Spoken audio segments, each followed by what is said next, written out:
If you carry a firearm and discharge your weapon in self-defense, you could face hundreds of thousands of dollars in legal fees and expenses. So carry the protection of CCW Safe, Self-Defense Legal Services membership. Upfront payment of all criminal and civil defense costs with no out-of-pocket for members.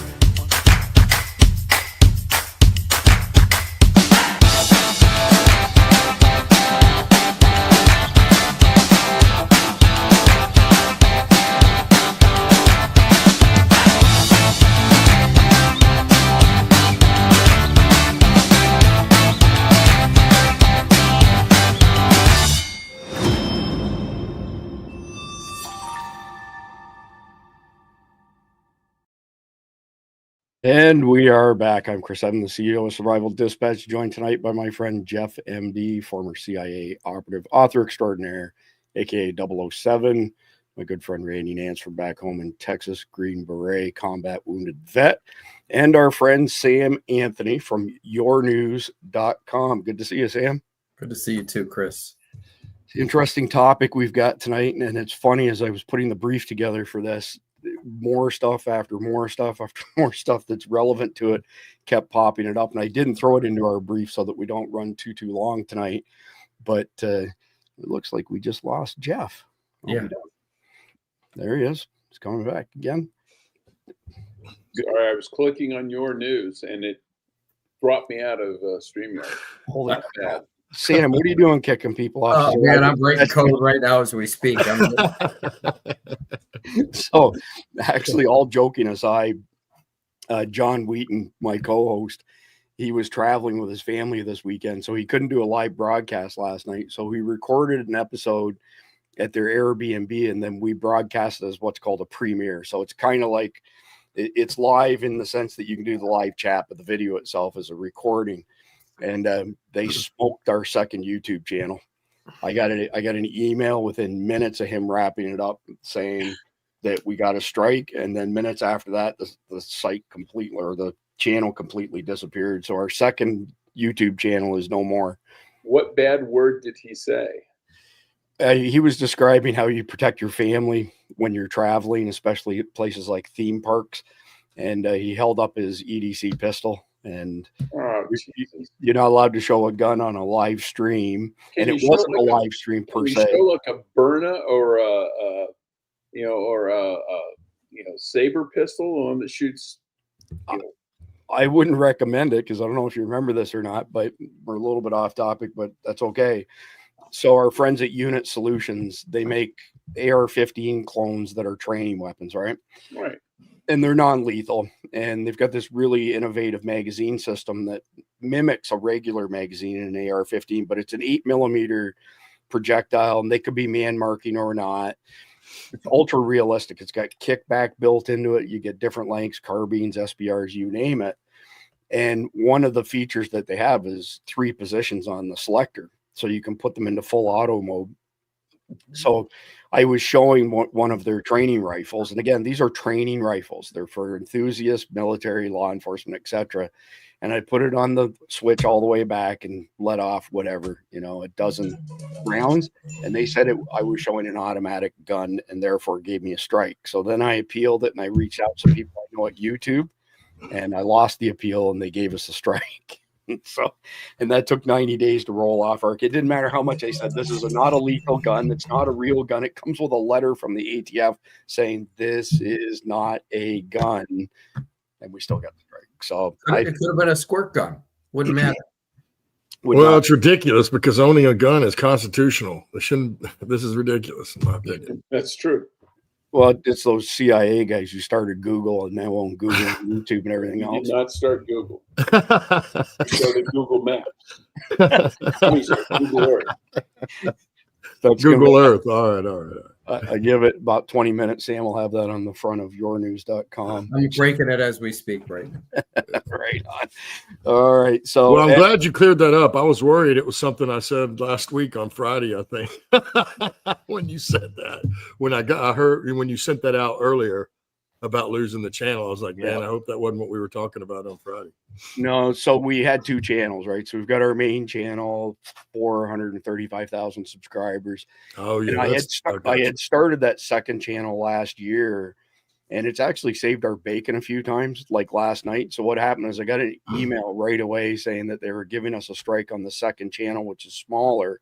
And I knew exactly what it was when I looked at it.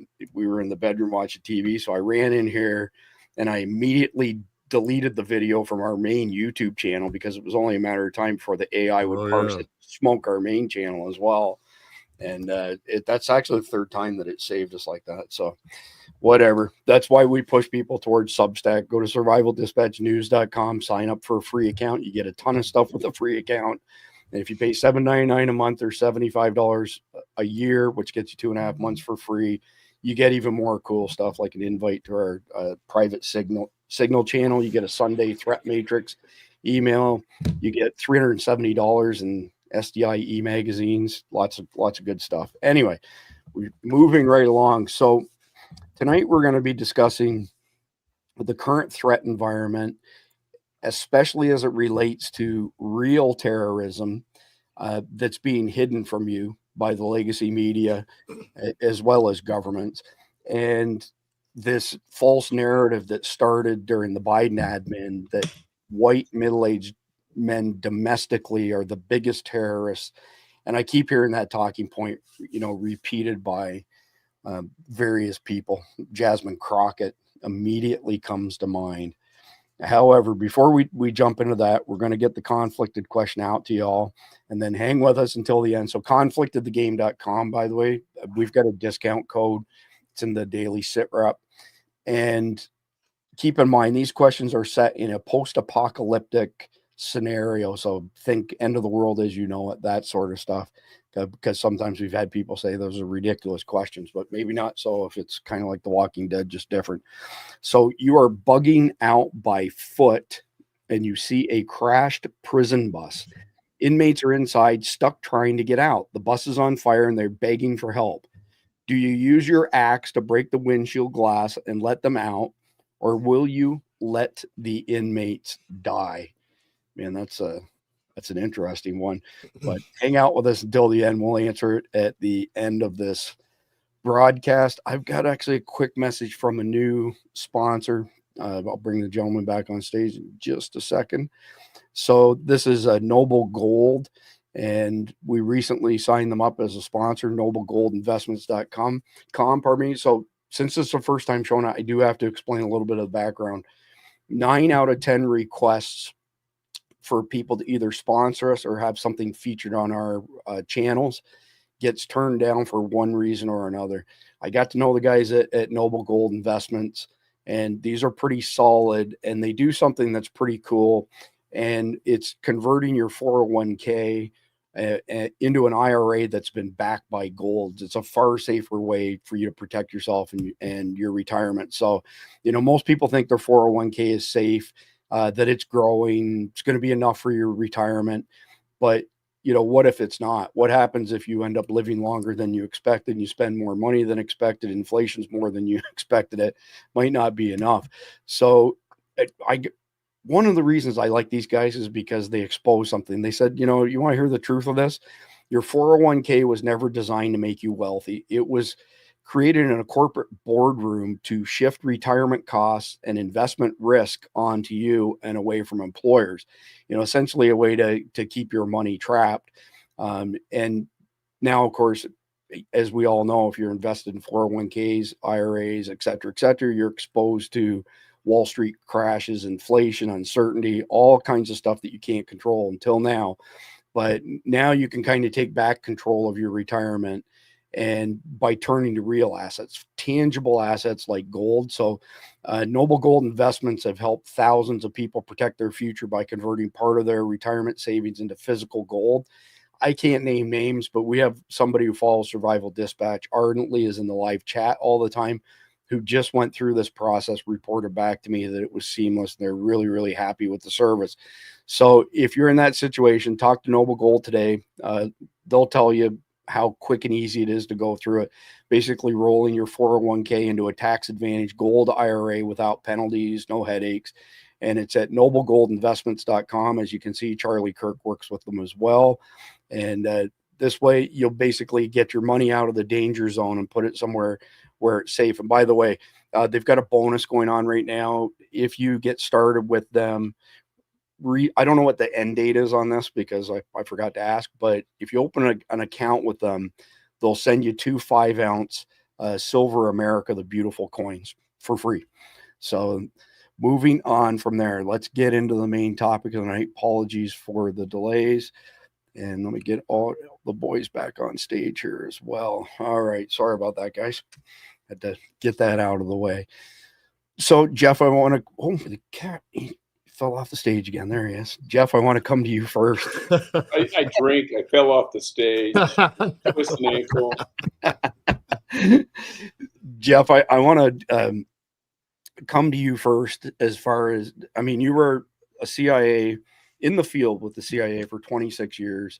You did a lot of intelligence gathering when it comes to terrorists and terrorism, especially in the Middle East. Give me your 10,000 foot view. Then I'll go to Sam and then I'll go to Randy. As far as this, I don't know what to call it other than a conspiracy theory that's not a conspiracy theory, that the money kings, the globalists, whatever, Team Obama want to paint us as the biggest threat to America. And now you've got people regurgitating this stuff, and it couldn't be more wrong. Well, it's politics. It's not, America bad, the rest of the world good. It is when Republicans are in charge or conservatives are in charge, then it's America bad. I guarantee you, when Obama was in charge, he probably thought it was, his government was all, goodness and light. But it's treasonous in a way because you're basically trying to destroy your own country for political gain. He doesn't want to destroy the whole thing. He just wants to destroy the part that's going to keep him from coming into power again, either through a surrogate. But yeah, it is nonsense. I mean, every country on this planet should be, and probably does, make decisions best based on their own self-interest. And the ones who don't are doing it and just lying to you about it. And if you think that anyone in Britain is making a decision that does not benefit them, you're nuts. No country is going to, basically commit suicide and put itself out of business for no reason.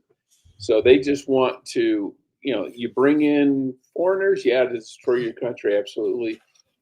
But it's a country you're in charge of. And so it's anything for power.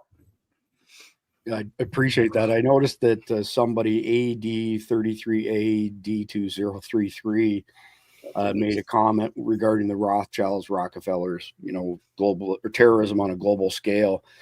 That's a very prescient comment because I think one of the last links that we have to share on today's episode, which we'll get to in 45 minutes or so, is how George Soros is essentially the biggest terrorist in the world or funds terrorism more than anybody else. Sam, what are your thoughts? Because you're in the media. If you look on the screen, there's a really important number in that bottom left-hand corner. And I can zoom in a little bit more for people so it's not quite as much of an eye test. But Islamic terrorists have carried out more than 47,824 deadly terror attacks since 9/11. You go to the religionofpeace.com for more details. This is an event that happens every single day, which is why we now provide a terrorism update, describing the threat environment on a daily basis in our sit reps now, because they usually get the look on their face that you have, Sam. That's a staggering number, isn't it? Since 9/11. So since 2001, September, right? Yeah. Yep. It's a big number. Is the question the same as you asked Jeff, though?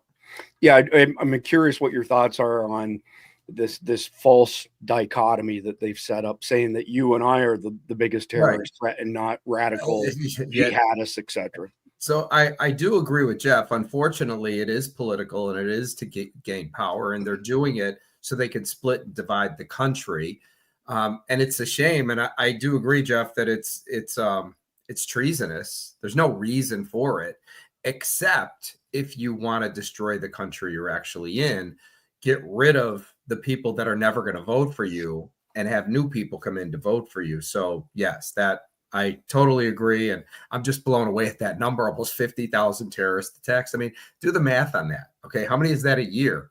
Okay. So it's 23 years. I mean, it's a massive number. Significant. Right. But we're the terrorists. So, you know, I'm not going to go any further than that. That's my answer.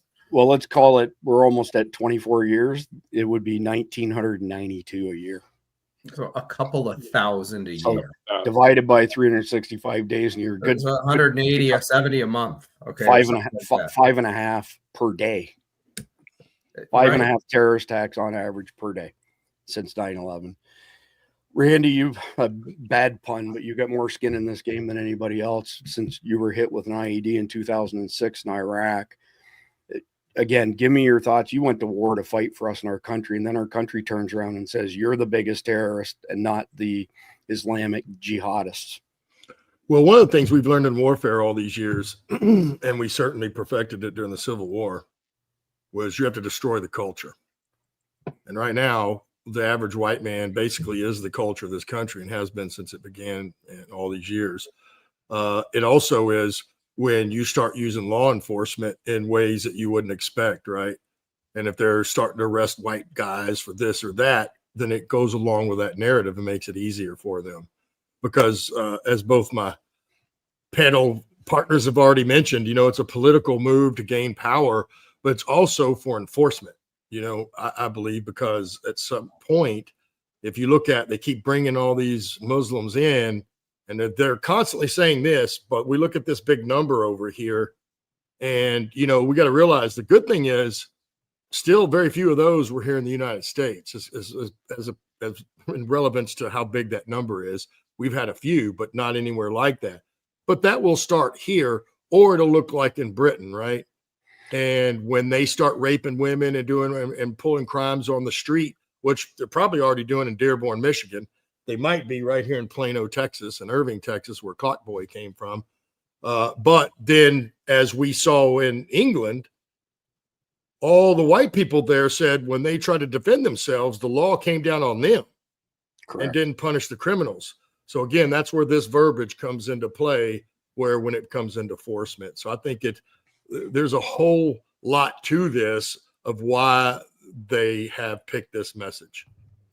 So I just want to tack on to that, and then you can go right after me, Sam. But I just want to say that the British government kicked 3,000 hardened criminals, convicts who had committed heinous crimes out of their prison system last year. So in 2024, to make room for several thousand people who have been charged with offending somebody, typically Muslims, on social media, or saying something against Muslims, saying something against the mass invasions, that they've lost their dang minds at the end of the day. Sam, did you want to throw something in there? Well, I mean, to Randy's point, I mean, it's what he just described sounds a lot like Nazi Germany with the enforcement of everything, right? I mean, right. You know, Jews are bad, and you know, anybody who protects them or Jews are bad. Anybody who protects them is bad, needs to go to prison, right? Or worse. So, you know, that, to your point, it sounds a lot like Nazi Germany. It's a daily occurrence that our support email, support@survivaldispatch.com, gets emails accusing all of us of being Nazis, by the way. So if you point anything out that goes against their narrative, immediately they go to, you're a Nazi. So I just go to, okay, well, you're a commie. Leave it at that. And you want to hear something really crazy, Randy? I didn't put it in tonight's brief because we've got so much to cover, but this Mamdani guy, Zoran Mamdani, who they're going to try and install, keep in mind, he got less than 5% of the votes from eligible voters in the Democrat primary, and yet the way the media is like, he's already installed, like it's a fait accompli. He's on record as saying on video, and I'll probably put it into Wednesday's episode, that NYPD should not respond to calls of domestic violence because Sharia law says that a husband should be able to beat the crap out of his wife whenever he wants.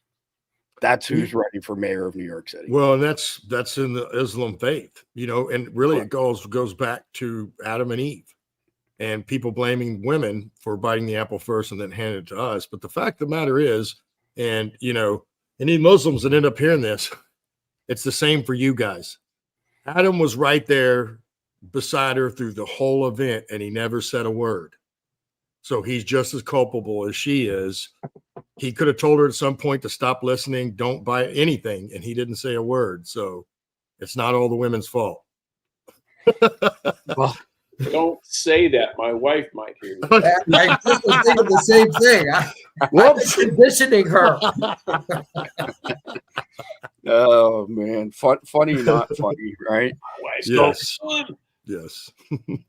So, I mean, we could go down that rabbit hole, and we will at some point, but I want to kind of move us along a little bit here. So, in the past week, there have been quite a few attacks, as you can tell by the numbers. I'll pull up a 30-day report here before too long. But the Eastern Democratic Republic of Congo, these ISIS-aligned rebels from the Allied Democratic Forces, are known as the ADF, killed 66 civilians.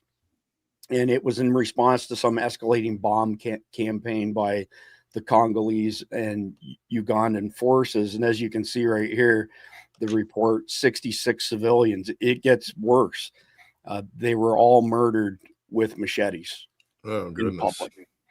Yeah, absolutely horrendous. So let's just keep in mind that ISIS and all the different forms of ISIS are offshoots of Al-Qaeda. So you can essentially put them all in the same bucket. Just some of them are worse than others. The next one, surprise, surprise, is actually Al-Qaeda themselves. And they killed 13 people by launching a motorcycle attack. They had 150 Al-Qaeda on motorcycles storm this area. I'm surprised that they only killed 13. They injured a lot more. But one of the reasons that we're covering this stuff these days is what can we learn from this? You know what the first thought was that occurred to me? I'll go to you first, Jeff, for your comments. But we can put bollards all over the place and stop somebody, you know, like the guy running over everybody in New Orleans, on January 1st of this year. It's not going to stop people on motorcycles. And don't think for a minute that somebody won't look at this and go, we could use that against the Americans, Jeff. Well, that's certainly true, but a motorcycle can't do nearly as much damage as a truck. I mean, a motorcycle hits a couple of people, the motorcycle's going down. I'm thinking more of riding into a crowd with firearms. Well, yeah.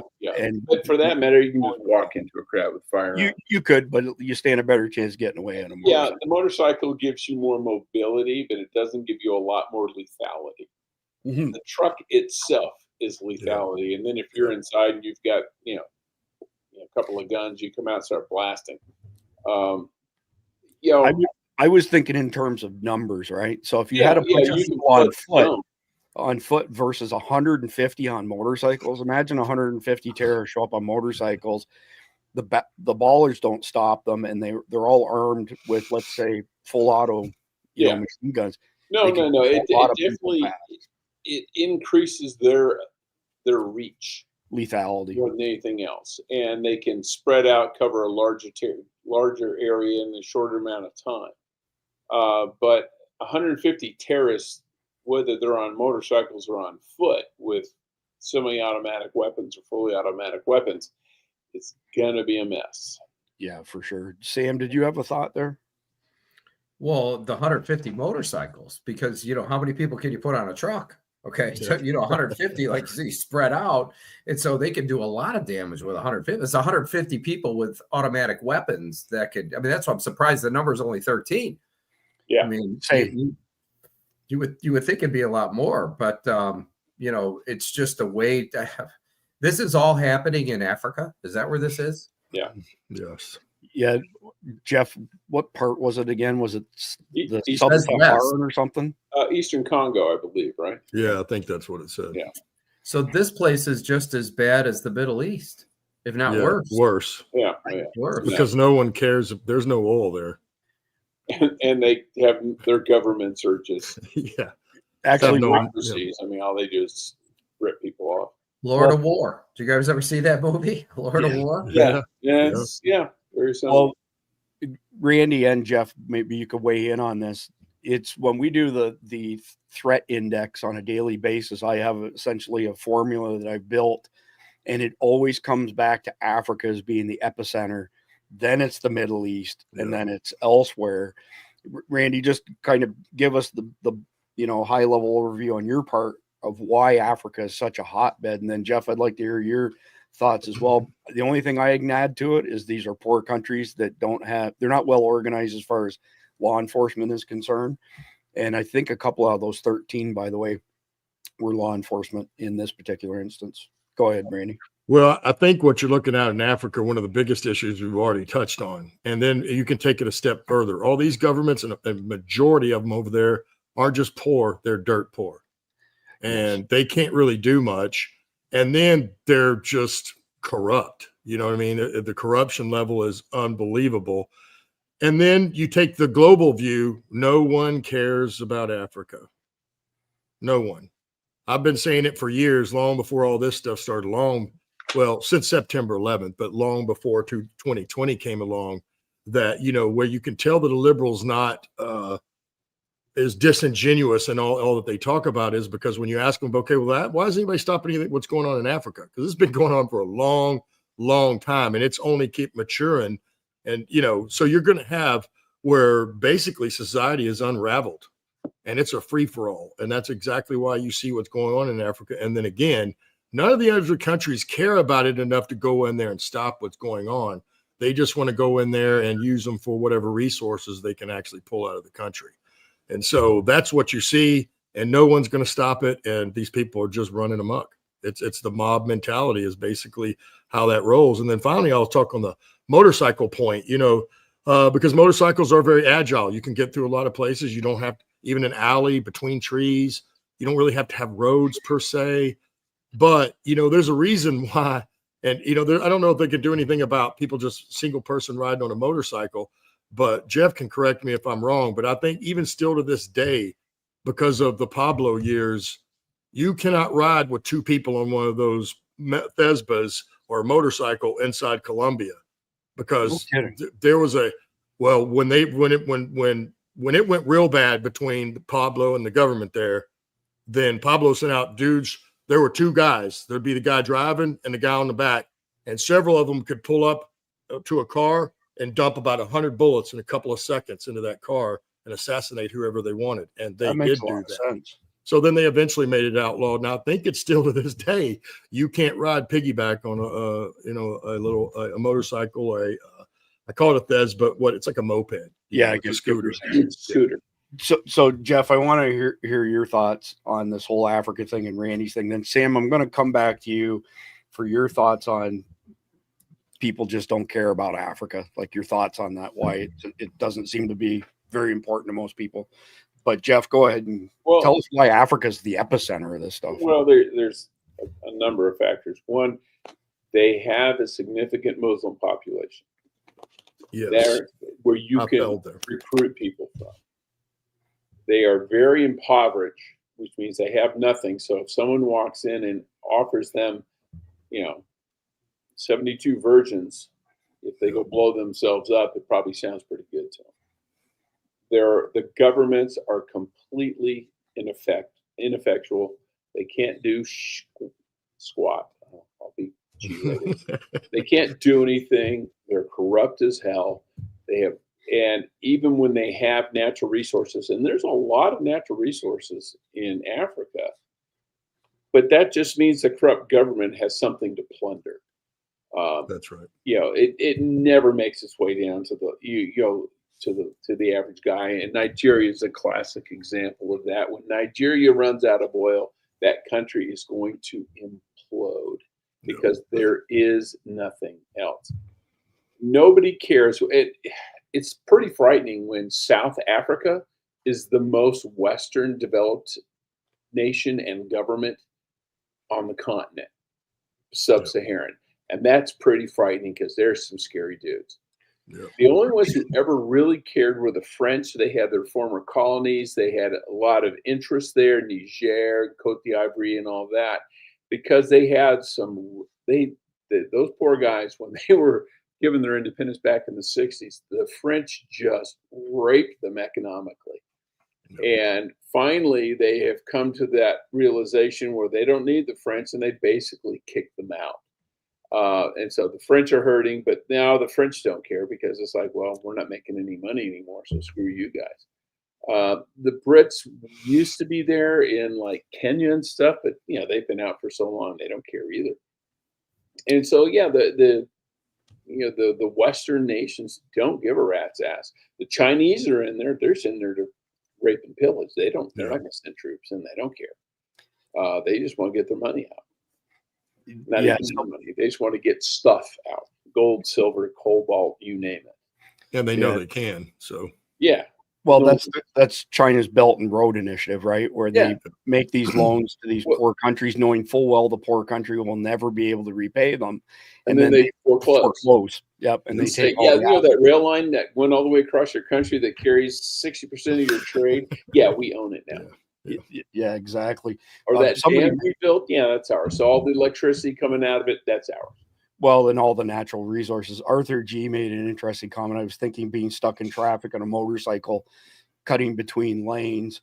Ironically enough, the only state that's legal and not the terrorists care what the law is California. You can lane split. I did it a couple times and thought, holy crap, that's dangerous. But anyway, you can in Arizona too. Last I checked, it was only California, but maybe there's been an update since then. But my thoughts on the motorcycles before you go, Sam, is that basically allows the bad guys to live to fight another day.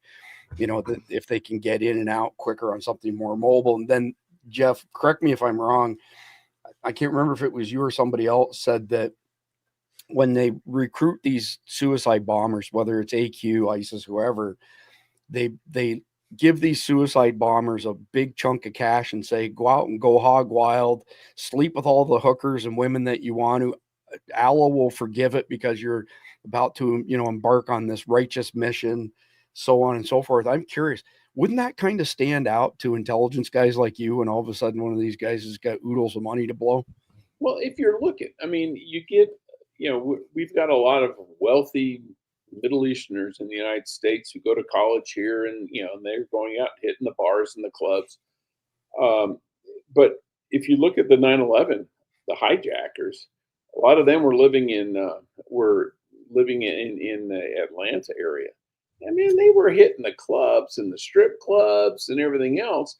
But I'll tell you one thing it doesn't make them look like pious Muslims. And you always think of a terrorist as, okay, he's this real strict, that's right, conservative Muslim figure. No, these guys are out partying, drinking, whoring around. Yeah. So if they didn't, you probably thought, okay, it's just another rich kid with daddy's credit card. Well, what a great point. I was pointing like this, by the way, because Daytona Beach is south of us. And of course, there were 4 or 5 who, learned how to fly at Embry-Riddle, the astronaut school. Sam, sorry for the delay getting back to you. But I really do want to hear your thoughts on why it just seems like in general, nobody cares about Africa. I'm thinking back to, we're all relatively the same age. Think of UNICEF when we were kids. That's all you used to hear about is, you got to we need to feed the people in Africa. And we all had those little orange boxes that we took with us on Halloween so people could put pennies in it to feed the people in Africa. Anyway, I'll turn it over. Well, just looking at the headlines, it's like they don't even care about themselves. Why should we care about you? That's right. I'm not an expert on, on Africa. However, I've seen movies, right? So to me, the one that stands out would be, they have diamonds. They have their resources are diamonds. I have no idea how much oil they have, but I would think that continent is massive. It should have some oil, but maybe not a lot. I don't know. But the interesting part of all this conversation is, do you know I have about 6 or 8 journalists out of Africa, Nigeria? Yeah, I did not know that. I've never really thought about it, but the living conditions are crap. Okay. Oh, yeah. And, I send money to Nigeria every week. I send money to Nigeria. So you're funding terrorists? Is that what you're telling me? No, I don't know what they're doing with the money, but they're writing stories that people are reading. I also just picked up somebody in Australia. I have somebody in England. I have a guy in Ireland, that was boots. These are boots on the ground covering news. So, you know, there's still, like, I was looking at the website. I was looking at the guy's name that wrote the story. I go, let me get him. I mean, there's still news boots on the ground covering local stories. I mean, I'm distribution and monetization. Yeah, really. That's very interesting. UNICEF. Yes. Thanks, Robert. That was the name of the orange boxes. So moving on to the next one here. This is back to Gaza. So we're back in the Middle East here. And this article they've got a new campaign, by the way, something like Get the Facts at CNN. And they use the word facts all over the place. They forgot to put manufactured in front of the word facts. Yeah, that's the truth. You know, total BS. But anyway, you've got Hamas now is embracing what they refer to as guerrilla tactics in this article to target Israeli forces. And, you know, so that just ramps up. There's more airstrikes. And for anybody who, you know, is new to Survival Dispatch News, none of us really support anybody over there. We just as soon have nothing to do with it. But Jeff, I don't know if you had a chance to go through the brief or not, but give me your thoughts on Hamas using guerrilla tactics. It seems to me, weren't they using guerrilla tactics in the past? Yeah, it's like okay. So I'm not imagining. That's like what was October 3rd? That's like saying the Cali cartel has decided they're going to sell drugs to make money. Okay, isn't that kind of what they've been doing? Yeah. Yeah. No, they are not a legitimate military force in and of themselves. They've always been terrorists and guerrillas and stuff like that. That's not it. I thought that was kind of ridiculous myself, but I'm not a terrorism expert like you are. Russians have decided they're going to drink vodka. Right. Well, Chris, I would say you don't have to be an expert on terrorism to know the difference of that right there. I mean, Hamas is not a state-sponsored element. No. Yeah, no, I appreciate that. So next one up, and keep in mind, look at the date on this. This is 2 days ago. So whenever we do the threat environment at the beginning of each episode of Survival Dispatch News. It's at the beginning of each sit rep. It's stuff that just recently happened. This is not stuff that happened weeks or months ago. Some of the stuff literally has happened the night before we go on the air with it. It's pretty fast. And again, it's all tied back to that big number. But this one's from the BBC, state-sponsored terrorists themselves. Israeli settlers kill Palestinians in West Bank attack, health ministry says. 2 Palestinians have been killed in an attack by Israeli settlers on a town in the north of the occupied West Bank, according to Palestinian health ministry. Sayafola something, a 20-year-old dual U.S. citizen from Florida, was beaten to death during the incident on Friday evening in Sinjil, the ministry said. And there's a reason that I just read that, because this is the one and only one that's getting much coverage in the mainstream media, the legacy media. Sam, I want to come to you first. And I mean, I know you cover a lot. For people who don't know out there, yournews.com, which is Sam's project, it's an amazing platform. He has reporters around the country, every zip code. So you get, hyper local news. And these are talented people. These aren't people who just thought, oh, well, I'll be a blogger and throw a couple things out there.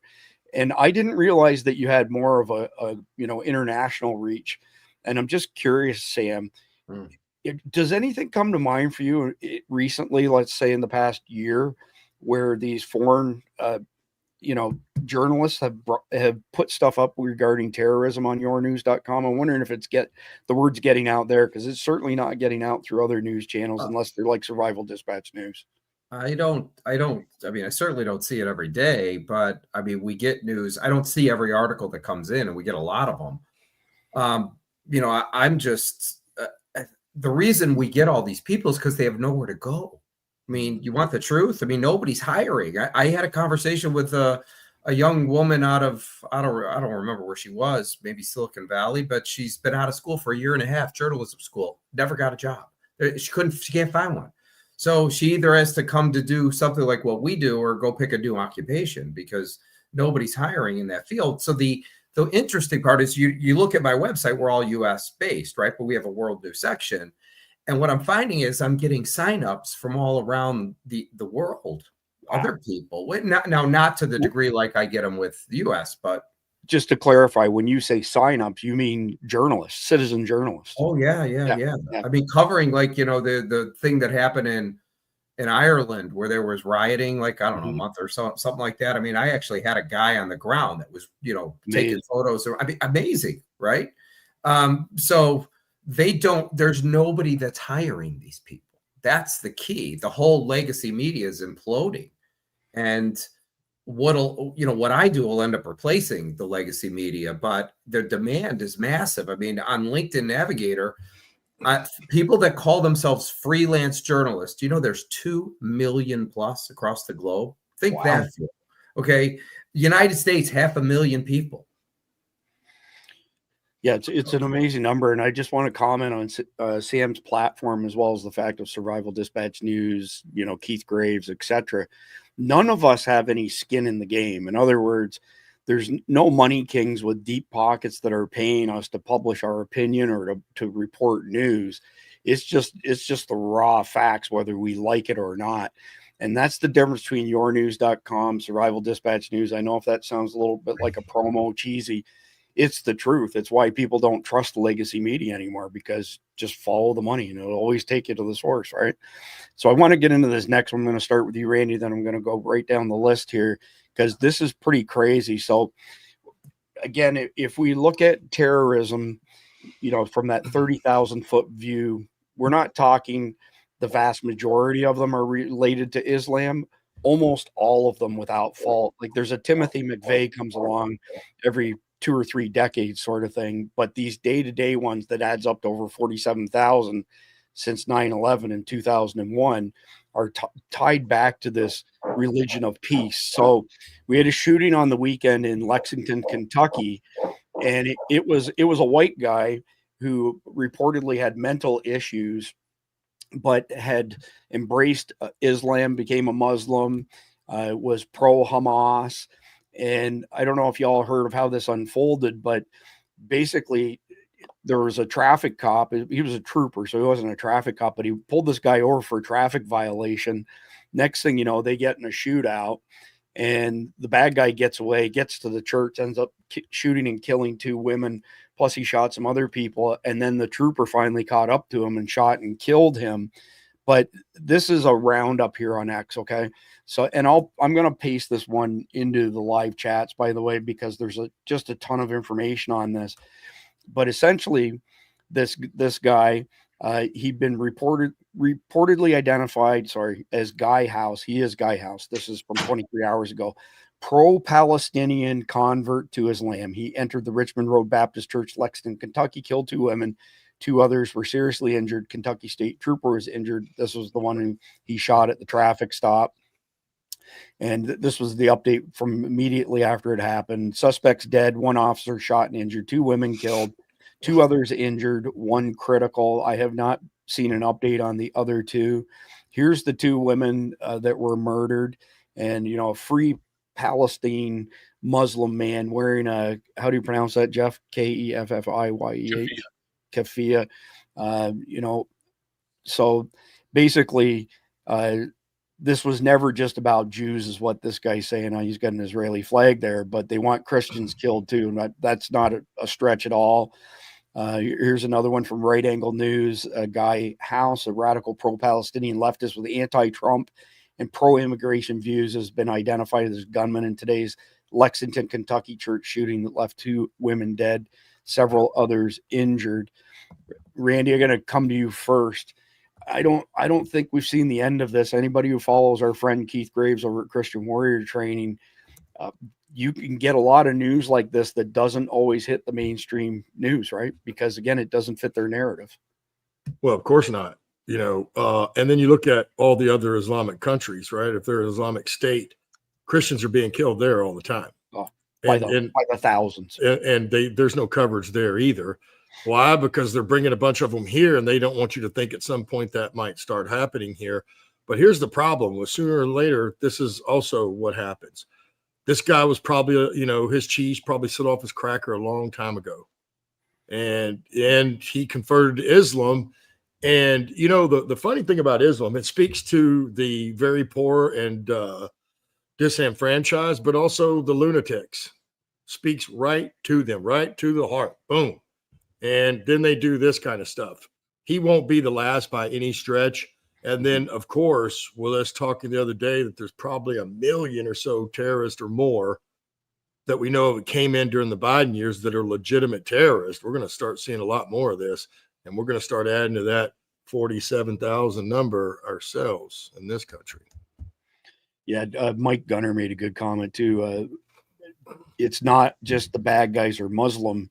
It's that we got a bunch of nutcases who are turning to Islam as well. And I saw somebody made a comment. I don't remember where it was. I can't remember who said, it might've been you, Randy, that, Islamic faith is an ideology. And somebody responded, said, well, Christianity is an ideology too. Well, maybe, No, it's not. but they're not the same thing. Well, here's the difference. Jesus was the Son of God. Muhammad was just some man, just like the rest of us. They can say he ascended to heaven, but it isn't true. He's got a grave right here on the planet, just like the rest of us will, and all that are already dead do. Jesus does not. He ascended to heaven, and there's no ifs, ands, or buts about that. Well, I would make the distinction, though, that the Islamic faith lays out laws, lays out courts, this whole Sharia law thing. There's nothing anywhere near that in the Christian Bible. There's bits and pieces, the 10 Commandments. I'm not going to argue over semantics, but they have their own system set up in their ideology. And I think that's one of the and there's no love or peace in that, in the Quran or anything in that religion. We'll call it a cult. That's not a bad choice of words either. Yes. Sam, your thoughts on this type of attack? And I think this is going to get more prevalent. Keith agrees with me. We talk frequently. Yeah. I'd love to hear what you think. Well, I agree with Randy, because that's all I'm thinking is that this is nothing more than a cult. I mean, it's actually I don't know if you'd call it an upgraded version from the Jonestown massacre where they killed themselves. Now, these people are all, they're sick in the head, right? They're looking for somebody to follow. But with this guy, that cult of killing other people, yes, it's their fault. It resonated with him. That's right. I'm not going to kill myself. I'm going to kill everybody else, right? Because it's their fault. So these are cults. It's just that the cult following, their mission is to make everybody else extinct, right? Yeah. And only have Muslim religion. And there's the problem right there. So they feed off of people that are weak. Yeah. True. Yeah. Well, at the end of the day, if this guy had a brain, he would have just went, screw you. But he was looking for a cause, and he needed to be part of something. But being part of something that was beautiful is not good. He wanted to be part of something where he did damage to other people. Yes. Under the guise of this is what God really wants. Yes. Yeah. Way to close the loop on that. Jeff, your thoughts on these types of attacks, prevalence wise? Well, there's a saying, no one is as zealous as a convert. And I think when these people convert, they have to prove they're worthy, or however you want to put it, and they end up being more Muslim than any Muslim you'll ever find. And I'm going to battle on my family a bit here, but I've got a sister-in-law converted to Catholicism, and she is more Catholic than the frickin' Pope, I swear to God. But I think these people, they feel a need to prove they belong, and so they go to the most extreme ends to prove it. Now, Christianity doesn't require that, although there are plenty of people who've converted, and we all know them, and jokingly call them the Bible thumpers and stuff, and a lot of them were wild. They were a wild child in their youth, and then they got religion, and then they become uber religious, which is fine, except as long as you're not going around killing people. Yeah. But these guys, the way they in Islam encourages that, the way they improve it is through what they call jihad, and a lot of times that jihad is just killing a bunch of innocent people. Yeah, there you go. Non-believers, got to kill the non-believers. Certainly, if you're a white guy like this, you're going to feel the need to have to prove yourself. Right. So this is an article from Keith's Substack. He just published yesterday. So after the Kentucky shooting, what the Bible says about defending the flock. And I'm not going to cover too much of this. It's a great article. Go read it. But there's a reason I'm not, because Jeff Nicholas and I are working on a 4-part series right now that actually answers this question So Keith answers it quite well here. What does the Bible say about preparing for violence? But the part above that I want to share. So another church has been attacked. This time it was in Kentucky. A man shot a state trooper and then entered a church where at least 2 people were killed. For many of us in church security, it's another punch to the gut. But for others, those still on the fence about security, it's another warning that will be ignored. I've heard from several readers today who are discouraged. Some are struggling because their own church leadership refuses to acknowledge the rising threat, even after being shown the evidence. Others feel overwhelmed by the sheer violence being directed at believers across the world. If that's you, you're not alone. So by all means, go to christianwarriortraining.com. That's Keith's Substack, and check out the arguments that he makes as far as what the Bible says we can do to defend the flock, ourselves and our families. And stay tuned for that 4-part series from Jeff Nicholas and I coming shortly. Randy, any comments on the first thing that comes to mind with this is we're back to this false, I don't know what you would call it, this false interpretation of Christianity that you should always turn the other cheek, that you should, be slaughtered like a lamb, not stand up, take the shit from somebody else and just walk away. That's not what the Bible says, but somehow we've been sold this watered down version of Christianity here in America. Well, there's such thing as, anger and getting angry and getting really mad is a sin, but righteous anger is not.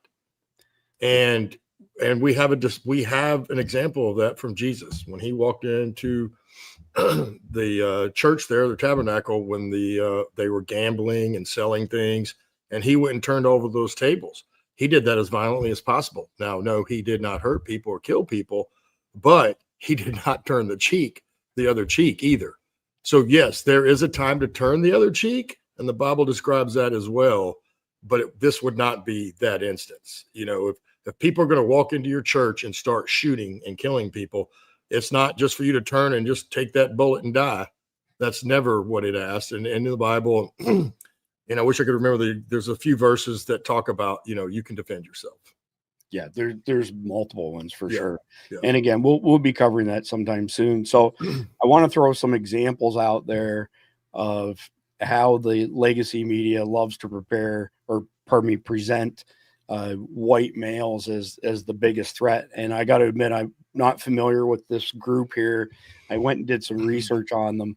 A militarized conspiracy theorist group believes radars are weather weapons and is trying to destroy them. National Weather Service offices around the country are on guard after recent threats to agency infrastructure, specifically Doppler weather radars from a violent malicious style group.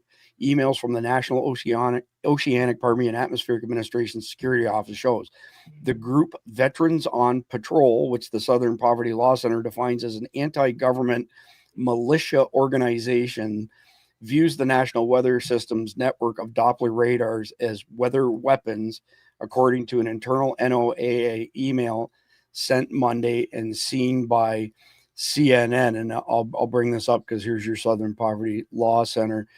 So basically, they're trying to say that, we've got these white terrorists that are all conspiracy theory crackpots, and we got to be careful what we do on this because we have got 2 strikes in the past for this topic. So you get hit with a strike, it usually sticks with you for 90 days, then it rolls off as long as you didn't get 3 in 90 days. Although our strike, I guess, last night got our second channel completely nuked. But essentially what these guys are saying is that we're being hit by microwaves, a constant bombardment of microwaves. Doppler radar falls in the same frequency as microwaves. 5G, for example, falls in the same band as microwaves. And I'm going to leave it at that because I know if we go down this rabbit hole, we'll end up getting another strike on our main channel. We can't afford to do that. The key point here on the topic of terrorism is that this is what they will dredge up and put out there as, middle-aged white guys being crazy conspiracy theorists, terrorists. Question for the panel. Have any of you guys ever heard of these guys? Never. No. Yeah. And that's my point. I hadn't heard of them either. So I don't know what the deal is with these guys. It's not my position to judge them. but they're certainly not a big factor as far as I could tell. And that's really the gist of what I was trying to communicate. Here's another one from Open Source Intel Defender here. National Weather Service on high alert, blah, blah, blah, blah, blah. And they've made a lot of claims as far as the threats are concerned, but I was unable to find those threats. So I'm assuming they haven't released them. Somebody will probably have to FOIA them or something to that effect. And then the next tab, give everybody a chance to weigh in. Domestic terrorism in the United States. And of course, Wikipedia, far left-wing publication. This article goes on ad nauseum. Look how small the bar is over here on the right-hand side.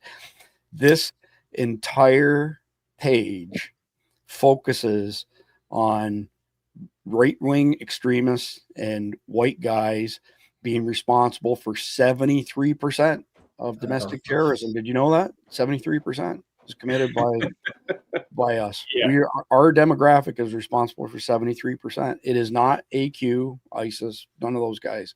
Well, you know that on 9/11, 6 of the people in those airplanes, 6 of the hijackers were named Bubba. Right. And they had mullets Well, and NASCAR tattoos. well, I was going to say too, if what these people are really referring to what they want to turn this country into, we are the biggest threat to that, because they're trying to fundamentally change the country to where it is not the same, and it's not even close. So again, look at all of these things: Army of God, Aryan Nations, Adam Waffen Division. I mean, has anybody? Do you have any recollection of any of these? They even got the KKK in here. Do you have any recollection of any of these people in recent years, let alone ever, pulling off? KKK has been irrelevant for 40 years. Symbionese Liberation Army, they all died in the 70s. Yeah, but a white vigilante group in San Francisco attacked a Chilean mining community in 1849. Well, what are you going to do? I mean, there's all the proof that you need right there. It happened in Harper's Ferry massacre. That was John Brown, the anti-slave guy. Right there. Yeah. It's like, man, these guys are really reaching. And what was funny about the Harper's Ferry massacre, okay, he was an anti-slaver. He was an abolitionist. And then within 2 years, the entire country was officially abolitionist. That's when the Civil War started. Yes. Oh, yeah, this is just BS. Craziness. 73% of domestic terror attacks are from middle-aged white guys, Jeff. Don't forget it. Here's the very first one I recognize, Theodore Kaczynski. Yep. We're just lucky he wasn't a biologist and he was a mathematician. That's true. Right. Yeah, he made some pretty sophisticated bombs with absolutely no metal in them. I'll give him that. Timothy McVeigh, that would be number 2. And on and on. Like, you can see how long this list is. Very, very few exceptions to the rule that it's middle-aged white guys are the source of terrorism. And there's the reason I put this up is because it's just complete BS. So check this out. You'll love this. So I went to Chat GPT, which really surprised me, by the way. I got to tell you, Chat GPT have really been stepping things up lately. You can go to the new Grok that Elon just put out, Grok 4, okay? And you can tell it to save a setting to always answer your questions as based Grok. So based Grok is Elon's term for Grok with no woke BS, and supposedly based. Wait till you see what Grok spit out, by the way, relative to Chat GPT. Chat GPT is the one I showed last week that came back and basically annihilated the narrative. I can't remember what the exact topic was. I have to go look it up, but check this out. So I asked it, what are the top 7 domestic terrorism groups currently of greatest concern within the United States? Blah, blah, blah, blah, blah, blah, blah. Number 1, Antifa. I couldn't believe it that ChatGPT, with a history of being left, actually put them as number 1. Far left. Aren't most of them white? Yeah, so that's white conservative extremists and Antifa. It was confused. Posing as Antifa. So then the second one, white supremacist extremist groups, which gets a thumb down on that. But they actually put in black identity extremists. Oh, that's a fact. Eco-terrorists and animal liberation groups. Mostly white, therefore they're conservative Christian well, terrorists. Yeah, but they're not. I mean, they're not They're us. nutso. Yeah. Well, it is for them. Sovereign citizen movement, never heard of them. Islamist inspired lone actors, homegrown violent extremists like the guy in New Orleans on January 1st, militia extremist offshoots. So some good, some bad there. So check this one out. So do a terrorist search for for terrorist attacks, large or small, and/or activity, blah, blah, blah, blah. Oh, dang, this is the really long one. Apologies for that. There we go. Are white supremacists the biggest terrorist threat in America?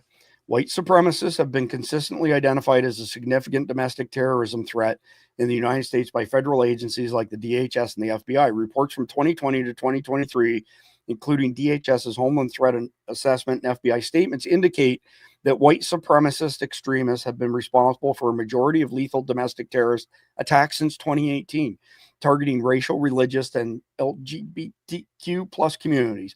A 2021 CSIS report noted they accounted for 67% of terrorist plots since 2018 in the first 8 months of that year. However, the threat landscape is complex. Lone actors and anti-government extremists, including groups like the Proud Boys and militias, also pose significant risks, often overlapping with white supremacist ideologies. Recent incidents like threats against weather radar by veterans on patrol highlight anti-government militias as an emerging concern, while white supremacists remain a primary threat due to their lethality and activity.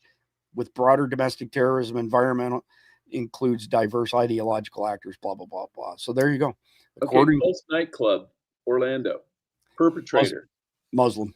They mentioned that? No. Okay, Antifa. White, but not white supremacists. They're extreme left wing. 20 people killed during the BLM riots. And don't they hate white people? Yeah, I mean, even though most of them are white people, they hate white people. Exactly. Self-loathing, I think is what they call it. That's right. Okay, the Veterans on Patrol is supposed to be a Pima County organization. You know, I can throw a rock and hit Pima County. Never heard of them. You know, So there's all two of them, right? So let me pivot to why I said Chat GPT blew me away. So here's the funny thing with Chat GPT. You can call it out on something and it will actually completely pivot after you call them out. So I wanted to show you what the standard responses were between Grok and Chat GPT. Now check out when I called them out. So you can see Chat GPT right here. No, white supremacists are not the biggest terrorist threat in America across all categories, though they are one of several serious threats tracked by federal agencies. The claim that they are the number one threat is often politicized and misleading without context. Here's the grounded truth. What the government has said. The FBI and DHS have both acknowledged that racially or ethnically motivated violent extremists, especially white supremacist groups, pose a high threat, particularly due to their lethality and propaganda spread. But they also consistently list multiple high-level threats, including Islamist-inspired lone actors, Pulse nightclub, Boston Marathon, anti-government militia groups, Sovereign Citizens, and Boogaloo, anti-government militia groups, Sovereign Citizens, Boogaloo, far-left anarchist groups, Antifa factions, transnational terrorist threats, Iranian-linked operatives, or sleeper cells. The bigger picture, white supremacist threats do not account for some of the most deadly ideologically driven attacks, such as the 2019 El Paso shooting. However, Islamic attacks have killed more people over the past 2 decades since 9/11, and think San Bernardino and Orlando again. Right. So bottom line. Yeah, don't forget New Orleans. Yep. Yeah, New Orleans, yep. Bottom line, there is no single number one threat. White supremacists are a concern, but jihadists and far left anarchists are big as well. So Chat GPT didn't completely pivot to the right direction, but still pretty interesting that it will give, if you question it, you push a little bit harder. So if you use AI for anything, compiling information, doing searches, and you get an answer that you think might be a little squirrely, ask it to back it up and prove it. Go ahead, Jeff. You always hear about the Boogaloo Boys, right? Yes. How many people have they killed? I have no idea. 0? I've never heard of a single person being killed by the Boogaloo Boys. Sovereign citizens, these are the nut guys that run around with their own, handmade license plates and say I don't have to pay income tax. There are just as many blacks as there are whites. It's just people who don't want to pay their taxes.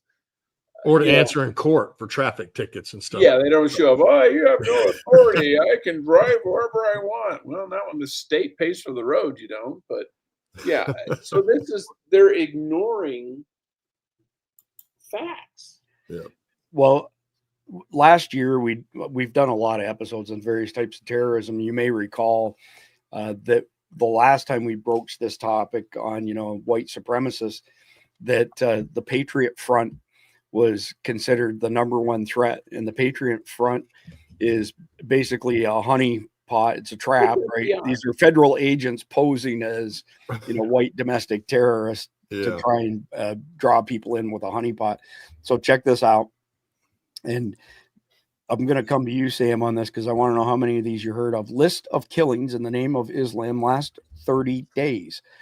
During this time period, there were 169 Islamic attacks in 21 countries in which 657 people were killed and 815 injured.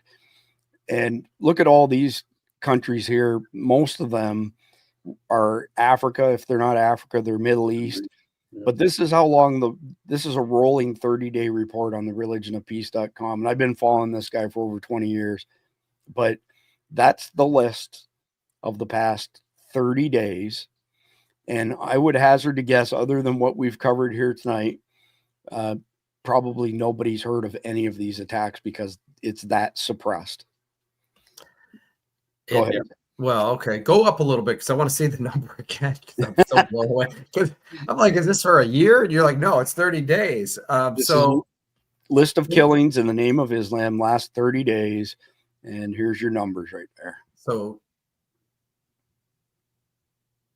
8 or 15 years. Okay, so 657 people. So I do get some of this content. I don't pay that much attention to it because it's just more of the same. You kind of become numb to it after a while. So you don't even pay attention because you just there's no such thing as good news that gets reported, right? At least it's not in my business. It's always the bad stuff, but you just kind of get numb to it because it's always the same and it's always in the same places. Yeah. Right. Just like what you see here. I mean, you either have Africa or you have the Middle East, and it's usually all Muslim driven, right? So wow, I'm just blown away. So in the last 30 days, there's been 657 people killed on almost 170 attacks and 815 injured. I mean, that's nuts. And so what's the benefit of doing all this is what I want to know. Like, are they trying to gain ground? I mean, is this a war where you have, parties that are fighting each other? Or are these the villages you see where people just come in and start slaughtering everybody? Jeff, you take the first swing at it, Randy. You can take the second swing, then we'll move on. Well, and a lot of these may, it may be sectal. They may be Shia against Sunnis, Shias against Sufis or something like that. So it may not even be targeted at us because most of the victims, sadly, well, for them, not for us necessarily, most of the victims of Islamist terrorism are Islamic. When they blew up our embassy or tried to blow up our embassy in Kenya, I think it was 400 people killed. The vast majority were Kenyans. We lost some people. It damaged the building. We lost, 15, 20 people. 400 were killed outside, waiting in line for visas. Mm. Same thing happened in Tanzania. I mean, they are the victims of their own terrorists. But if you go back in history and you look at how many times did you find a Christian terrorist go in and kill double digits of Muslims? You don't find it. You have to go back to the frickin' Crusades. Yeah. But if you want to find Muslims killing double digits of, Christians or Jews, you go last week. Yesterday. Yeah, yesterday. It's literally. And this idea that, it's on both sides. Yeah, technically, yeah, it is. 99% one side, 1% the other side. But it is, and I've known some Muslims. I had Muslim friends. I had friends that were Sunnis. I had friends that were Shias. and were very good people, and they did not want to see this in their own countries either. But they also knew if they stood up to say something, they'd probably kill them and their families. Yeah. And I want to put this comment up, but I didn't want to put it up while you were speaking, Jeff, just because of the nature of StreamYard. It's going to cover you up for a second. But does South African black-run government Holocaust extermination of white people in South Africa and the world is crickets on this issue and not a word out of the UN, no protest, no outrage, comfortably numb. We've actually done a couple episodes on that, and it's interesting how plugged in the South Africans are, at least the Caucasians, because we always end up with a large contingent of them watching live and afterwards and leaving comments and talking in the chat. And I have friends who came here from South Africa and they still have family there. And the videos that they send me of the crimes happening over there, we can't show them because if we did, it would be considered gratuitous violence and we'd get another one of our channels. Well, they're horrific. They're beyond horrific. They're absolutely stuff that nobody should ever even consider, let alone see. But Randy, I'll let you answer Sam's question there and then we'll move on. Well, I was taking a look as Jeff was talking here because of a lot of what he said is exactly spot on. And well, all of it was. But I mean, if you look at the individuals here, a lot of these were basically assassination attempts or were assassinations. Then there's some Christian, like 2 pastors were killed on their way home from church. They're all, just so the predominantly they look like there's some sort of assassination, and then that's going to lead. Generally, when I see that, I think it's between Shia, Sunni, or whoever else they don't get along with. But it could also be power moves. You're moving this guy out of the way so this guy could take over. And I think that they've just become accustomed to doing it every day now. It's everyday business for them to go out and blow someone up somewhere around the world. As you said, 5.5 attacks a day, every single day of life. That is some serious motivation. And we need to pay attention to that because of how many we let come in the 4 years that Biden let all these people come across. And again, we will go back to what J.J. Carroll, over 1 million known terrorists they let go back into the public in those 4 years. And there's probably more than that because those are the only ones we know about. Yep. And those people are going to start doing that here at some point. They didn't come here to live peacefully and escape where they came from. They came here to do something like this. So that's why we really need to pay attention to it because, again, not all these were in big areas like at a shopping mall or at a football game or, they were actual mainly assassination attempts or taking out little bits here and there. So. Yeah, and as JJ, so for the people who don't know, JJ Carroll's a friend of ours. Actually, JJ and I are working on a couple projects together. 24-year CBP special agent. He arrested 100,000 people during his 24 years. And out of the 100,000 people that he arrested as an officer, 5 of them were SIAs, special interest aliens. During the Biden, which means they're a terrorist. Yeah. During the Biden, installation, because he wasn't legitimately elected, there were over 200,000 SIAs that he knows of, and this is a guy who was on the inside as CBP. So they're staggering numbers. And like Randy said, J.J. Carroll flat out said over 1 million easily came in because a lot of them that we don't even know. Exactly who they were, what they did, all that kind of stuff. So I forgot to mention, I try to keep it in people's, top of mind out there. Go to survivaldispatchnews.com, sign up for a free account because we're not only heavily suppressed, we just had one of our YouTube channels pulled down, basically deplatformed by YouTube. Not our big one, but our smaller one. And we know that YouTube hasn't been sending notifications or rarely sends notifications. We get 0 to 1% of our views on YouTube come from notifications. Go to survivaldispatchnews.com. That's our Substack. Sign up for a free account. You'll get our Saturday watch guide, has links to everything that we've done, but you'll also get our daily sit reps. So if you don't have time to watch our podcast each night for an hour, hour and a half, you can at least go read that sit rep that has 2 major portions. It has a daily update on the threat environment as far as terrorism is concerned. And then it has a second sit rep based on whatever the topic du jour is. Just so happens today, they're one and the same. So I've only got a handful of things left to show here, and these are all smaller stories and recent stuff. So Hamas TV.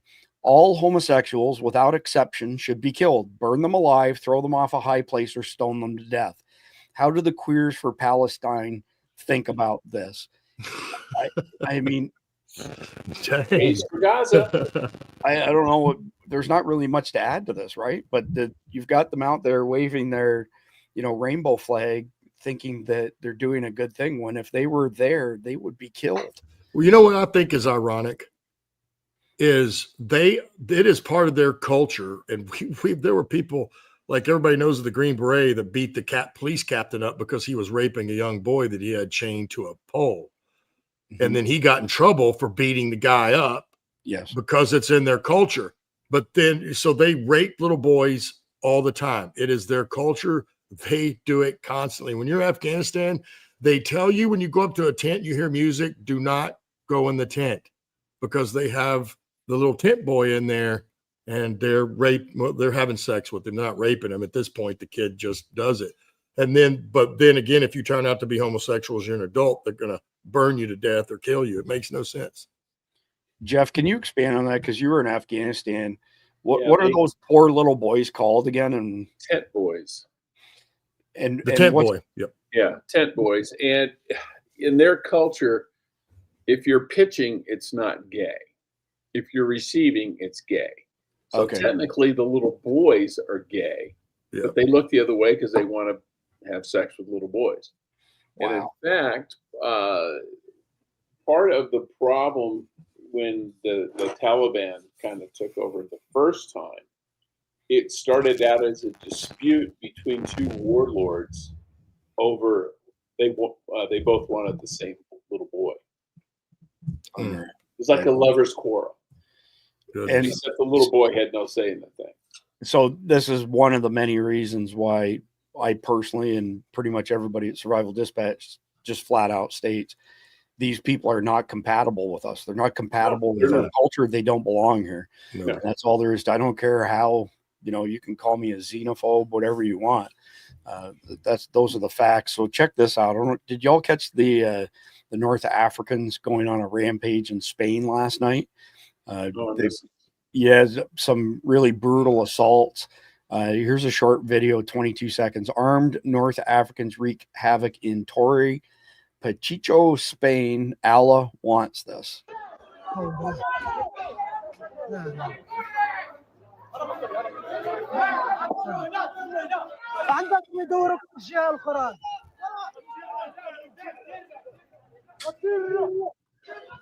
So basically, these are gangs. The country, I think, comes up in one of these other posts that I've got. Moroccans. That's it. Yeah. So they were out last night, and anytime they came across a Spanish person, they beat them up. I've got a couple things to show on that. I watched an interview today with a guy. He was probably about our age, and he said that his mother is a senior citizen, is afraid to go out. She hasn't left the house in forever and a day because of the horrible state.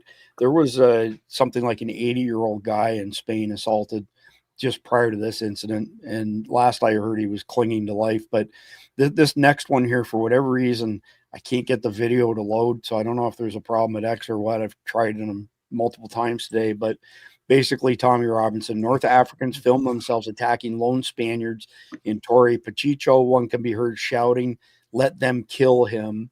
Civil war is brewing."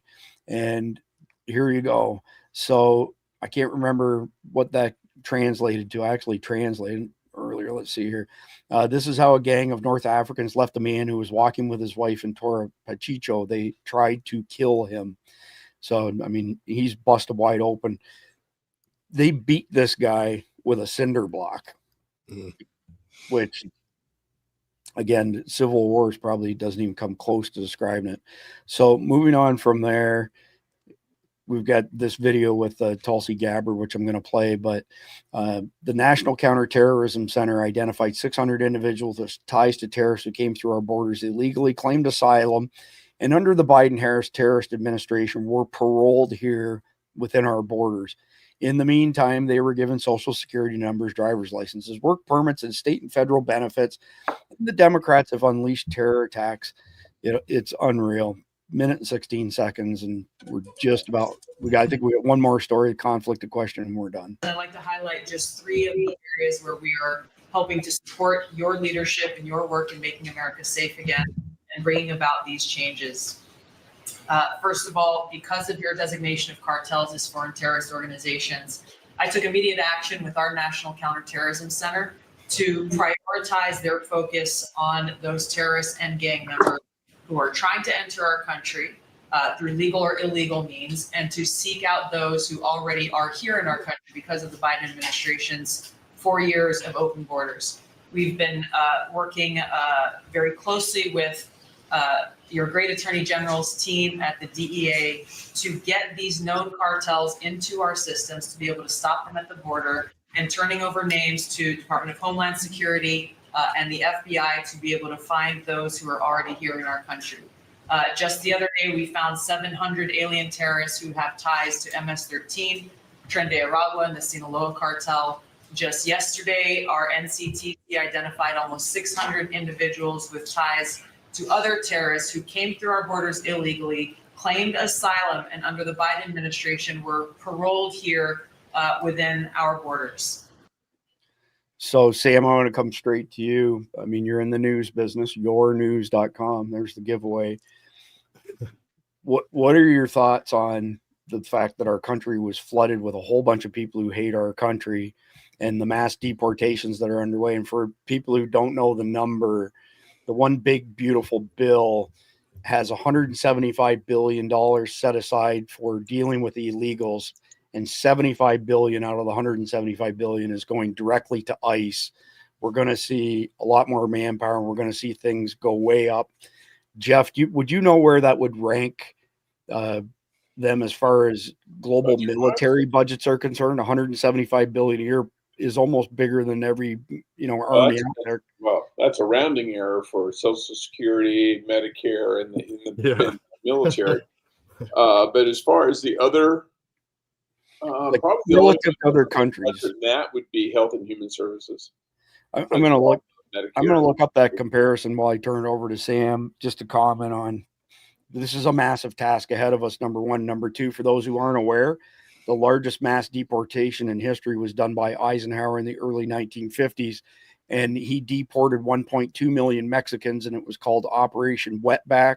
You can look it up on Wikipedia, even I'm not making that up. But Sam, I want to hear your thoughts on this particular topic.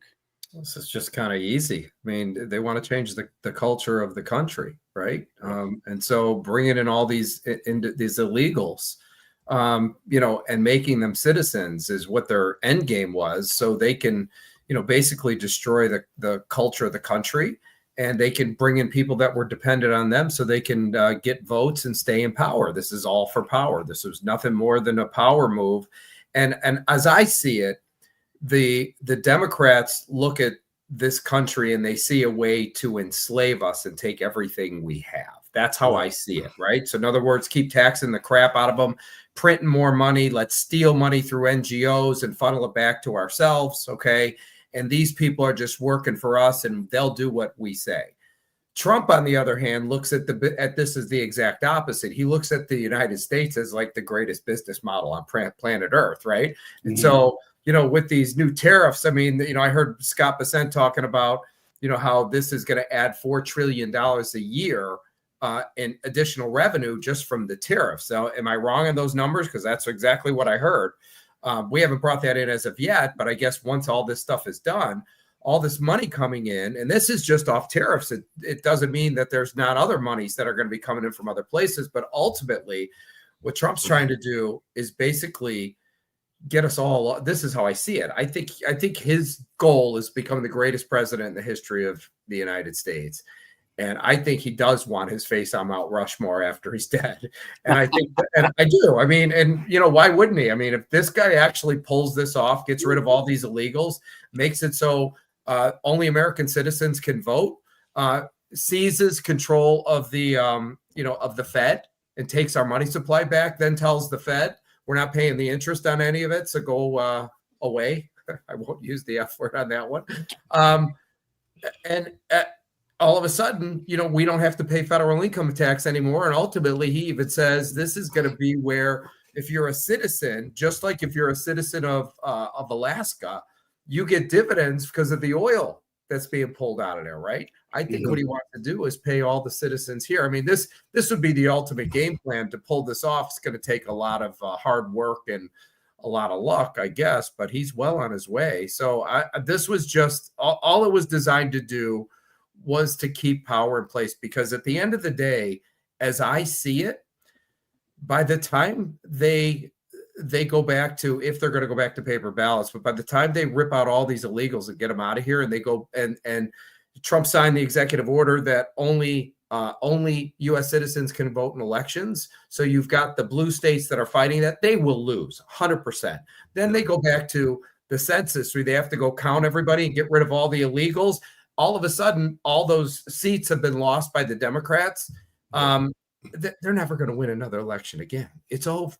You're talking on the census alone, you're talking somewhere between 20 or 30 seats that have been given to blue states will end up going to red states, just on correcting the census, not counting the illegals.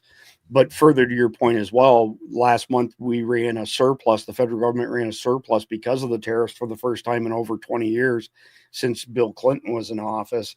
And then conservatives have more kids than liberals.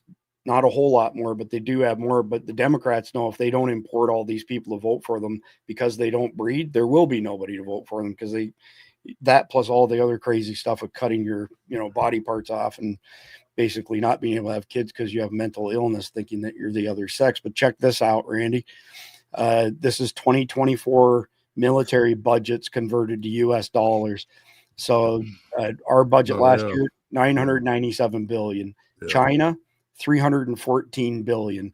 Russia, $149 billion. That means that our mass deportation army has a bigger budget than the entire Russian military budget. Well, it would rank 3 on this list. It would rank 3 in the world. Germany, 88.5. India, 86.1. UK, 81.8. Saudi Arabia, 80.3. Ukraine, 64.7, all of which is from us. France, 61.3. Japan, 55.3 billion. So that puts things into perspective as far as just how much money the one big beautiful bill gave to them. So we're going to end up with a firecracker here, and I want all of you to weigh in on this one here. So the international terrorist George Soros received $260 million from USAID, the number one sponsor of terror, and used the funds to spread chaos, topple governments, promote terrorism, destroy justice systems around the world, including here in the United States, all while profiting and without spending a single penny of his own. 1 minute, 2 seconds. I'm going to play the whole thing, which basically communicates the truth. George Soros, biggest terrorist in the entire world. United States, an account linked to President Donald Trump, claims Hungarian-American billionaire George Soros is responsible for interfering in the political landscape of many countries. The account claims that Soros used a hefty $260 million from U.S. aid to spread chaos, change governments, and pursue personal gain in countries such as India, Bangladesh, Sri Lanka, and Ukraine. Now, this comes as the Trump administration continues to freeze U.S. aid's budget, describing its initiatives as misaligned with American interests and accusing them of destabilizing global peace. Well, many ideas, but look, he's done a great job. Look at all the fraud that he's found in this U.S. AID. It's a disaster. What the people, radical left lunatics, they have things that nobody would have even believed. The whole thing with $100 million spent on you know what, with money going to all sorts of groups that shouldn't deserve to get any money. With the money, I'd like to see what the kickbacks are. So I'm going to go bottom up. Jeff, first one to take a swing at George Soros. Well, Soros has been evil from day one, and there is nothing he touches that doesn't turn to shit for freedom-loving people. So none of that is a big surprise. I wish to God he hadn't gotten $250 million of our taxpayer dollars, but thank God it's stopped now. Yeah. Sam, your thoughts on George Soros? You know, they always talked about George Soros as, you know, funding all this liberal stuff and all these riots and Antifa. And it turns out we were actually funding it. Okay. This guy didn't spend a nickel of his own money to do it. So it was really all of our money going in to fund this stuff to destroy our own country. I mean, that's how evil this gets. So, I mean, this guy's doing, and he's probably pocketing money. It's probably a service for him where he's actually making money off of it. So, you know, look, I'm still blown away that the guy's still alive. I can't believe that somebody hasn't done anything to get rid of this man, because he's truly evil. He needs to be eliminated. And even if it's just arrested, I mean, you know what, I mean, I have to, I mean, look, this might be more for Jeff because, you know, I'm not an FBI agent or a CIA agent, but I would assume you would be able to follow this money to be able to find what organizations he have and how the money's going to Antifa. And if it's your organization, well, guess what? You have the right to remain silent. Do you want to address that, Jeff? Well, yeah, I think the money can probably be tracked, but up until now, the U.S. government had no interest in tracking it because they knew where it was going and they were providing it to him to do exactly that. Good point.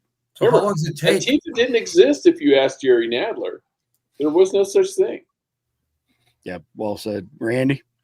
Well, and I would say, you know, what people need to realize, you know, you hear this, we use this, the media uses these terms loosely now, you know, and many other folks, politicians, all the people on the left will call Donald Trump or compare him to Hitler and then compare all of us, his supporters in the MAGA group, to Nazis.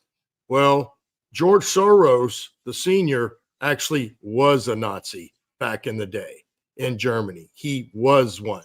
So I think it's him that also helps make sure the media pushes those terms out onto Donald Trump and all of us, you know, white, middle-aged terrorist threats in America. You know, I think all that comes from him. And, you know, the money you just showed, that's the only money that we know about. I mean, USAIP was dumping a bunch. And then there was that whole third organization that didn't even have a name that was sitting out over $1 billion a day because they had hundreds of billions of budget a year, 13 computers just spitting out checks 24 hours a day. How much of that did he get? But I said the same thing, Sam, when the Doge finally uncovered all that. Remember, I think I said it to you. It's crazy because now we learned he didn't even pay with it his own money. We gave it to him and he used our own money to do this. And then when you ask about, yes, they can absolutely track every one of those financial transactions, but you have to have legal grounds to do so. And until somebody brings a case on this guy, the law, I assume, doesn't have, or at least where they start, you know, looking into him and investigating him to where we could get some actual real warrants to then subpoena all his stuff. It should all be right there, which is what amazes me, why we haven't uncovered more than what we have since, you know, Trump's taken office. I'm still disappointed there hasn't been any accountability, and this is part of it because that money all went somewhere, and they have the transactions. So, Chris, can I ask one question? Yeah, go ahead, Sam. Could this be grand jury sitting that we don't know about because nobody says a word when that stuff's going on? Yeah. Could there be? Possibly. I mean, that's not a crazy stretch at all, Sam. But I think a lot of people like myself are this close to being black-pilled, where I'm losing faith that any of these people will be held accountable for the stuff they've done. I'm not holding my breath at all. Well, I was until this little fiasco, until this just popped up with Bondi and the Epstein case. And people, and remember, the first thing we said was hopefully this means that there's a larger overreaching investigation that's going to come down soon. But when you hear things like Bongino may, and again, people are saying that may or may not be true, Bongino and maybe Patel would step down if she doesn't. When I hear stuff like Bongino may resign because of the way she handled the Epstein case, tells me that means there is no more investigation in it. Or why would he resign otherwise? If they were just putting this out there now to smoke the public and then come out with something, why would he threaten to?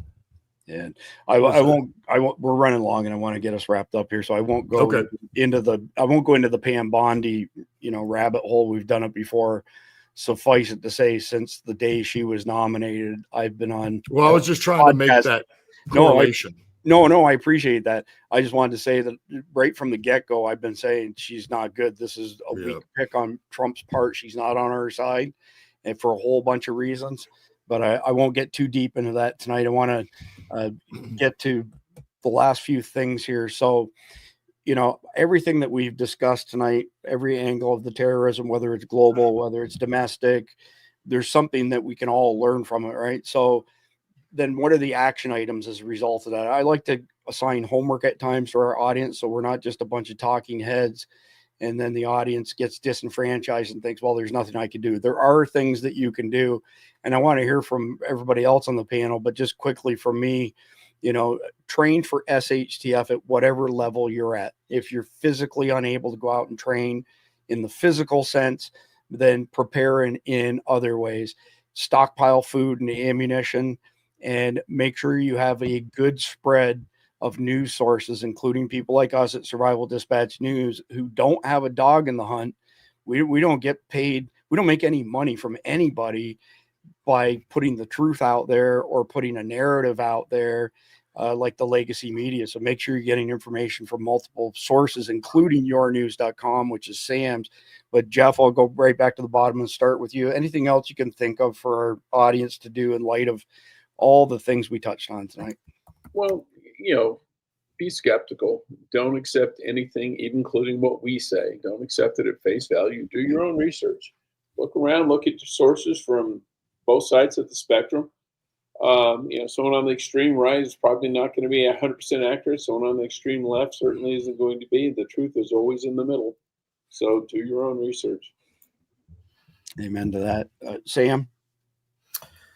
Look, I'm thankful that, you know, everything that's happening right now, you know, and with the legacy media's downfall, because on your Survival Dispatch, it talks about media's fake terror narrative burned, right? So all that stuff is going away. So we, you know, our platform is basically citizen journalists. Even though there's a lot of pros on there, we still have a lot of people that are very talented that never worked for news organization, but could put a sentence together. Not for nothing, but the mainstream media didn't set the bar very high. All you gotta do is tell the truth. So, you know, I think that over time, as this all progresses, you're going to have the legacy media fall within the next 3 to 5 years. That ship has sailed, right? And God forbid if RFK Jr. pulls the plug on the pharmaceutical ads, then it'll go. Okay, so we'll see. Knock on wood if that happens. But at the end of the day, news reporting is going to become much easier because there's no narrative to control, right? In other words, you say I'm in the news business. I'm not. I'm in the platform business. And the platform, it's like, you know, we own a football stadium. We're not in the football business. We're in the stadium business. We bring in football players to play, or concerts or whatever. I'm in the platform business, but it's all the citizens reporting all the news locally.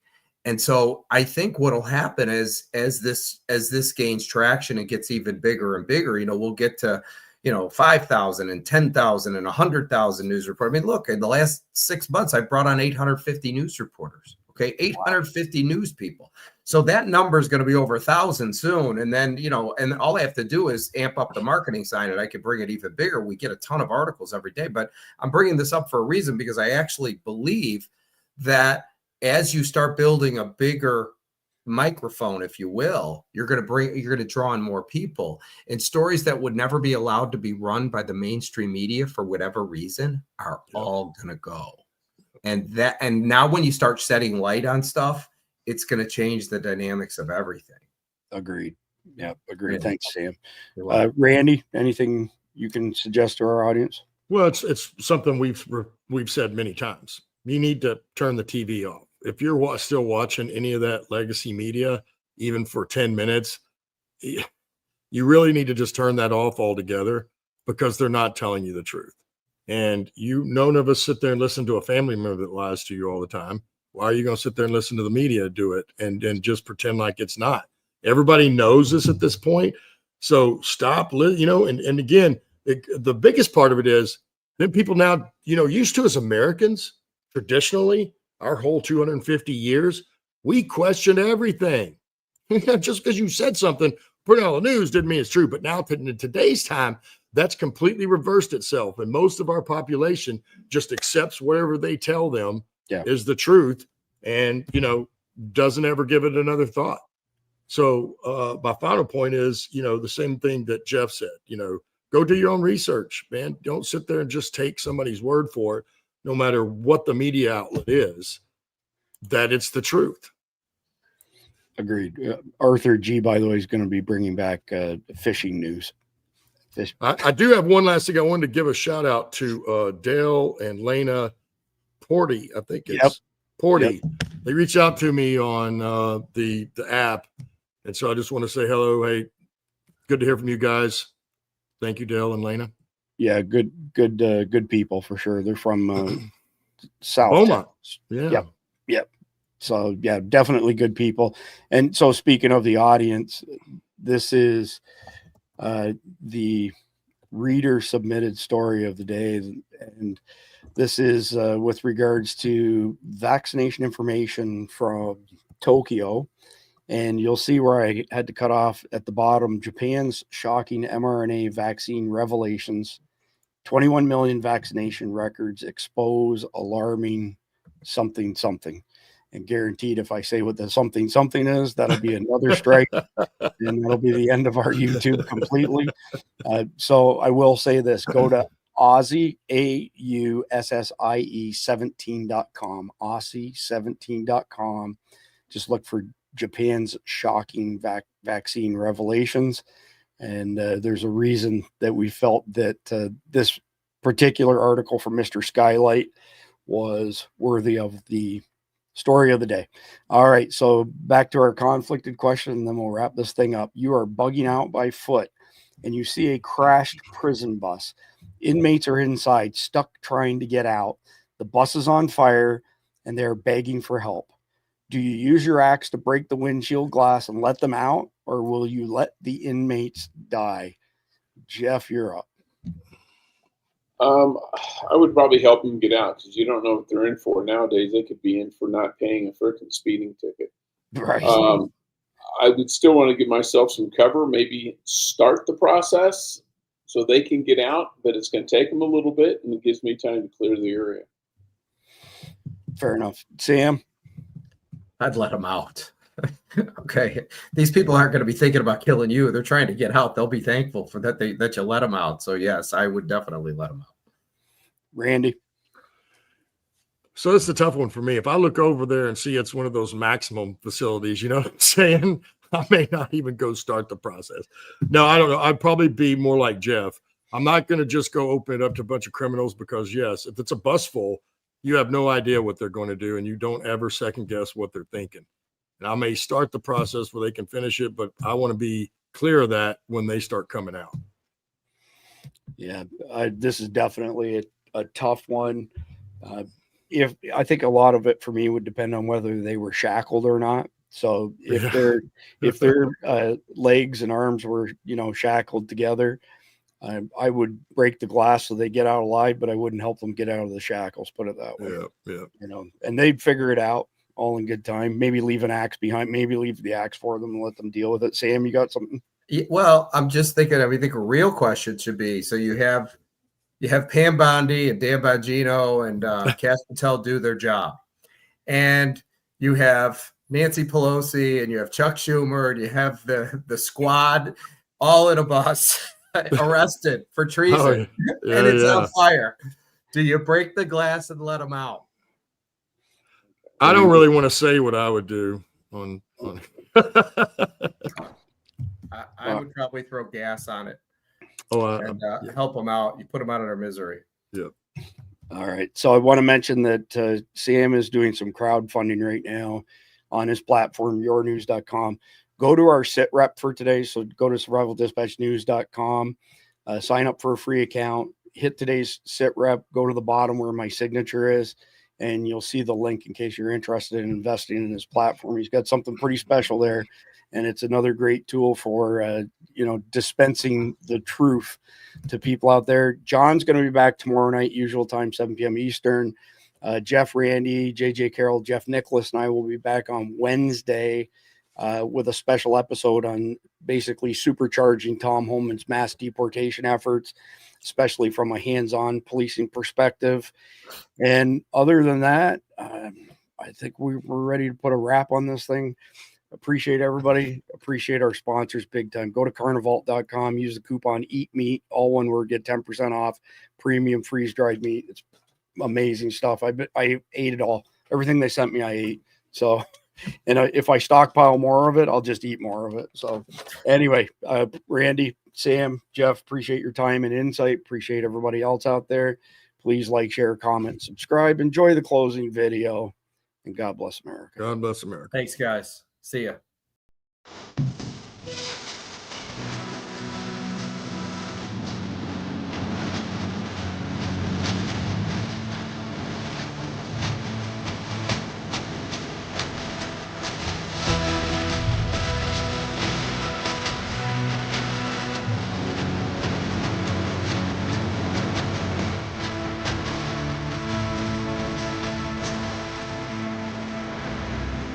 Struggling in still slave to the eternal revenue. Funding foreign wars is constant. Betrayed by politicians on TV and radio. Anywhere taxes I go into. This time of crazy in every way.